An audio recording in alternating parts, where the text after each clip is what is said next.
Hello everyone. आज हम लोग पढ़ने वाले हैं the emperor's new clothes chapter के question and answer English class 4th। तो आइए स्टार्ट करते हैं इस वीडियो को। इस वीडियो में हम लोग क्वेश्चंस एंड आंसर्स को सॉल्व करेंगे। ओके, तो पहला क्वेश्चन यहाँ पे पूछ रहा है कि what was the emperor fond of, यानी जो एम्परर था यानी सम्राट राजा था वो किस चीज़ का शौकीन था। तो इसका आंसर है the emperor was very fond of beautiful clothes. जो राजा था, सम्राट था, वो काफ़ी अच्छे अच्छे कपड़े जो होते हैं उसका शौकीन था, उसको काफ़ी कपड़े पहनना काफ़ी पसंद था। सेकेंड क्वेश्चन है what did the rogues pretend to be. Rogues क्या होता है? रोक्स मीन्स होता है अपराधी। ठीक है, जो अपराधी थे यानी राजा के एरिया में जब अपराधी आए, ठीक है, तो वो लोग क्या होने का बहाना बनाते हैं। ठीक है, तो इसका answer the rogues pretended to be weavers. ठीक है, वियरर्स का मतलब होता है जुलाहा या बुनकर, जो कपड़े वगैरह सिलते हैं, हम बुनते हैं, उसको बोलते हैं वियरर्स। ठीक है, तो जो रोक्स हैं यानी जो वो अपराधी लोग थे, ठीक है, वो लोग क्या बहाना बना रहे थे? वो अपने आप को ये बहाना बना रहे थे कि वो एक क्या है, बुनकर है या कपड़े बुनने वाले इंसान है या आदमी है। ठीक है, क्वेश्चन 3 है I must have some clothes made from this cloth, why did the emperor want this. यानी जो एम्परर है, सम्राट है, जो राजा है, ठीक है, वो कहता है कि I must have some clothes made from this cloth. ठीक है, वो कहता है कि मुझे उस कपड़े से बनाया हुआ कपड़ा मुझे पहनना है। ठीक है, सो इसका आंसर है he would able to tell the foolish people from the wise ones. ठीक है, यानी कौन सा कपड़ा वो पहनना चाहता था? वह इस तरह का कपड़ा पहनना चाहता था कि वो जो फुलिश लोग होते हैं यानी मूर्ख लोग होते हैं उनको वो कपड़ा दिखाई ही नहीं देगा, और जो बुद्धिमान लोग होते हैं उनको वो कपड़ा दिखाई देगा जो सम्राट या राजा पहनेगा। तो वो इस तरह का कपड़ा पहनना चाहता था। क्वेश्चन 4 है why did rocks Beerus cheat the emperor. यानी जो अपराधी लोग थे, ठीक है, जो अपराधी बुनकर थे, सिलने वाले कपड़े थे, ठीक है, वह सम्राट को चीट क्यों करते थे या क्यों करना चाहते थे? तो इसका आंसर है दे वांटेड मनी। वे पैसों के लिए उस राजा सम्राट को चीट करना चाहते थे, यानी उसके साथ धोखा करना चाहते थे। वो झूठ झूठ में कहते थे कि वो लोग इस तरह का कपड़ा बनाएंगे वो राजा के लिए कि वो मूर्ख लोगों को दिखाई नहीं देगा, वो बाकी सिर्फ बुद्धिमान लोगों को वो कपड़ा दिखाई देगा जब राजा वो अपने शरीर पर पहनेंगे। क्वेश्चन 5 है what did the rocks do with the best silk and gold threads. ठीक है, जो वो अपराधी लोग होते हैं वह बेस्ट सिल्क और गोल्ड थ्रेड के साथ, मतलब गोल्ड थ्रेड मतलब क्या होता है? सोने की क्या होती है? धागा। ठीक है, उसके साथ वो लोग क्या करते हैं? तो इसका आंसर है the rogues asked the emperor for money to buy the best silk and gold thread.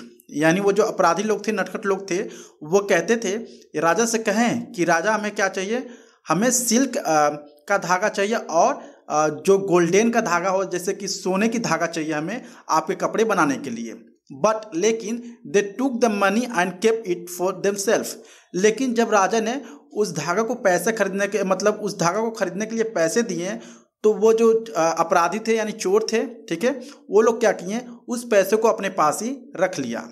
Question 6 है whom did the emperor send to check on the work for the weavers. ठीक है, यानी राजा ने किसको चेक करने के लिए भेजा उस रोक्स के पास, उन लोगों के पास कि कपड़ा जो है वह बुनाई हो रहा है कि नहीं हो रहा है। तो इसका आंसर है the emperor send his chief minister. यानी जो राजा होता है अपने चीफ मिनिस्टर को भेजता है टू चेक, यानी चेक करने के लिए on the work of weavers. यानी वो जो बुनकर लोग थे जो कपड़े को बुन रहे थे, वो राजा क्या करता है उनके पास पता लगाने के लिए भेजता है अपने मिनिस्टर को कि जाओ पता लगाओ कि वो जो बुन रहे हैं, जो कपड़े बनाने के लिए मेरे लिए आए हैं सब, वो मेरे लिए कपड़े बना रहे हैं कि नहीं बना रहे हैं। ठीक है, इसलिए राजा क्या करता है अपने मिनिस्टर को पता लगाने के लिए उनके पास भेजता है। बी है थिंक एंड आंसर। क्वेश्चन 7 है step a little nearer, is this not a beautiful pattern. ठीक है, सो पहला इसमें से क्वेश्चन इसमें से बना रहा है कि which pattern is the speaker talking about, यानी कौन से पैटर्न की बात कर रहा है स्पीकर, यानी जो ये बोल रहा है लाइन, कौन सा line? Step a little nearer, is this not a beautiful pattern. ये किसने कहा? ये किस बारे में बातें हो रही है? तो इसका आंसर है the speaker is talking about the imaginary cloth, यानी जो स्पीकर है जो ये लाइन बोल रहा है, ठीक है, वह एक इमेजिनरी कपड़े के बारे में बात कर रहा है। इमेजिनरी कपड़ा क्या होता है, जो कि सिर्फ हम लोग सोच सकते हैं, ठीक है। एंड दैट जो was being stitch by the rocks for the emperor, ठीक है, जो दो अपराधी थे उसके लिए यानी राजा के लिए जो कपड़े सिल रहे थे, वो क्या करते हैं, इमेजिनरी कपड़े के बारे में लोग बातें करते हैं। बी इसमें दिया गया है, who was the minister the only one who could not see the cloth, क्या सिर्फ मिनिस्टर जो ऐसा इंसान था कि वो कपड़े नहीं देख सकता था? तो इसका आंसर है nobody could see the cloth. ऐसा नहीं है, कोई भी उस कपड़े को नहीं देख सकता था, क्योंकि वो जो कपड़ा था बिल्कुल में कोई कपड़ा ही नहीं था। वो सिर्फ लोगों को बेवकूफ़ बनाकर राजा का पैसा हड़पना चाहते थे या राजा को पैसे को हथियाना चाहते थे। क्वेश्चन 8 है, why did the minister and the people appreciate the invisible cloth even when they knew that they could see nothings, यानी मिनिस्टर और जितने भी राज्य के लोग थे वह राजा के कपड़े को क्या कर रहे थे, अप्रिशिएट कर रहे थे, यानी उसकी बड़ाई कर रहे थे। और सब लोग जानते थे हालांकि ये वो जो कपड़ा है उनको बिल्कुल भी दिखाई नहीं दे रहा था। वो इसलिए कह रहे थे क्योंकि अगर वो कहते कि कपड़ा, वो राजा के शरीर पर कपड़ा नहीं दिखाई दे रहा है, तो वो सब समझते कि राजा क्या है, वो सब बेवकूफ़ हैं, क्योंकि जो कपड़े को बुन रहे थे वो सब पहले से बताया हुए थे, मतलब कि उनको जो लोग मूर्ख रहेंगे उनको वो कपड़े नहीं दिखाई देगी। तो इसका आंसर है the minister and the people pretended to appreciate the cloth. जो मिनिस्टर है और उस राज्य के लोग हैं वो क्या करते हैं, बहाना बनाते हैं कि वो जो राजा का कपड़ा है काफ़ी अच्छा है। बिकॉज क्योंकि no one wanted to be लेवल स्टूपिड, क्योंकि अगर वो लोग नहीं कहते कि ये कपड़ा अच्छा है, भले ही वो राजा ने कपड़े नहीं पहने थे, क्योंकि वो इस तरह का डिज़ाइन किया गया था, यानी उस तरह से लोग बनाए थे कि उन्होंने पहले कहा था कि जो स्टूपिड लोग रहेंगे यानी जो मूर्ख लोग रहेंगे उनको कपड़े नहीं दिखाई देगी, और जो बुद्धिमान लोग रहेंगे उनको वो कपड़े दिखाई देगी, ठीक है। The rocks had told the emperor that the clothes could not seen by the anyone who was stupid, यानी जो दोनों शरारती लोग रहते हैं, ठीक है, जो कपड़े बुने रहते हैं राजा के, वो लोग पहले से बताए होते हैं कि जो लोग बेवकूफ़ रहेंगे उनको कपड़े बिल्कुल भी नहीं दिखाई देगी। इसी के डर से कोई भी नहीं कहता था कि मुझे कपड़े नहीं दिखाई दे रहे हैं।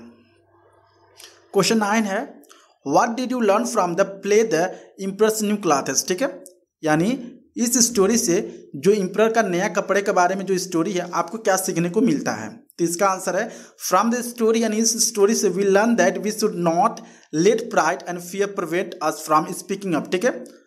हम लोग क्या सीखते हैं, हम लोग इस स्टोरी से सीखते हैं कि हमें अपने आप पर ज़्यादा घमंड नहीं करना चाहिए, ठीक है, यानी जो लोग किसी की बड़ाई करें या किसी के पक्ष में जाएं तो उसको क्या करना चाहिए, हमें उसको लेकर ज़्यादा प्राइड यानी घमंडी नहीं होना चाहिए। आई होप आपको वीडियो अच्छा लगा होगा। अगर अच्छा लगा please like and subscribe my channel. Thank you so much.